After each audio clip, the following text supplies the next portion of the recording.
25 दिसंबर 2024 को कौन सा दिन था। दोस्तों इस टाइप की जितने भी सवाल है मात्र 5 सेकंड के अंदर आप सॉल्व कर पाएंगे, इससे ज़्यादा समय नहीं लगेगा। इसके लिए आपको 3 कोड याद रखना होगा, पहला महीना का कोड, दूसरा दिन का कोड, तीसरा शताब्दी का कोड, और इसके साथ में एक छोटा सा सूत्र याद रखना होगा जो कि अभी हम इसी वीडियो में हम आपको बताने वाला हूं। तो प्लीज़ इस वीडियो को लास्ट तक जरूर देखिएगा। तो चलिए उस कोड के ऊपर एक बार क्विकली नजर मारते हैं, उसके बाद क्वेश्चंस को सॉल्व करना शुरू करते हैं।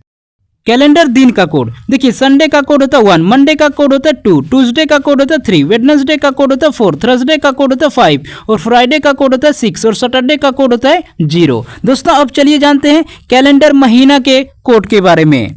कैलेंडर महीना का कोड देखिए, जनवरी का कोड होता है 1, फरवरी का कोड होता है 4, मार्च का कोड होता है 4, अप्रैल का कोड होता है 0, मई का कोड होता है 2 और जून का कोड होता है 5 और जुलाई का कोड होता है 0, अगस्त का कोड होता है 3 और सितंबर का कोड होता है 6, अक्टूबर का कोड होता है 1, नवंबर का कोड होता है 4 और दिसंबर का कोड होता है 6। दोस्तों जब आपका सवाल लीप वर्ष में पूछा जाए तो जनवरी और फरवरी महीना का कोड चेंज हो जाता है। जनवरी का कोड 0 हो जाता है और फरवरी का कोड 3 हो जाता है। दोस्तों आपको इतना ही याद रखना है। तो चलिए अब जानते हैं सेंचुरी कोड के बारे में।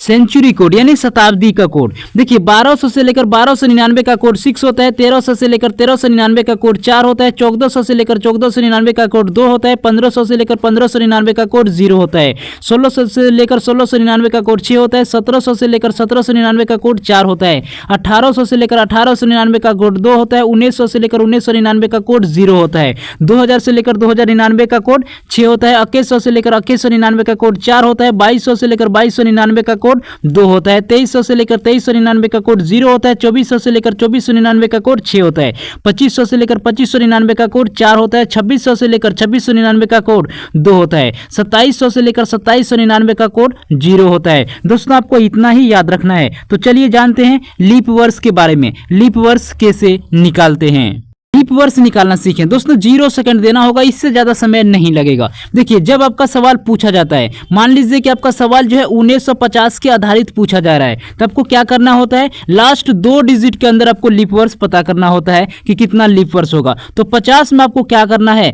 50 में आपको क्या करना है, 4 से भाग देना है। जो भागफल आएगा वही आपका लीप वर्ष कहलाएगा। तो 50 में 4 से भाग देंगे तो 12 बार में, बच्चों का 48, शेष आपका कितना बचा 2। ये जो शेष बचा इससे मतलब नहीं है, भागफल आपका कितना आया है 12, यही आपका लीप वर्ष है। तो 50 वर्ष के अंदर कितने लीप वर्ष है, 12 लीप वर्ष है। तो दोस्तों आप चलिए जानते हैं कैलेंडर फार्मूला के बारे में।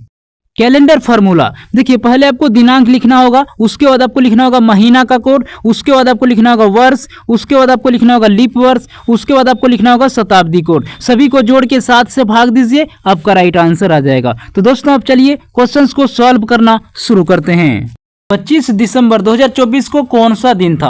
दोस्तों सूत्र के अनुसार पहले आपको तारीख लिखना होगा। तारीख क्या दिया हुआ, 25 दिया हुआ है। उसके बाद आपको लिखना होगा महीना का कोड, महीना दिया हुआ दिसंबर, दिसंबर का कोड 6 होता है। उसके बाद आपको लिखना होगा वर्ष, वर्ष दिया हुआ 2024, लेकिन लास्ट आपको 2 ही डिजिट लिखना है, सिर्फ 24 को लिखना है।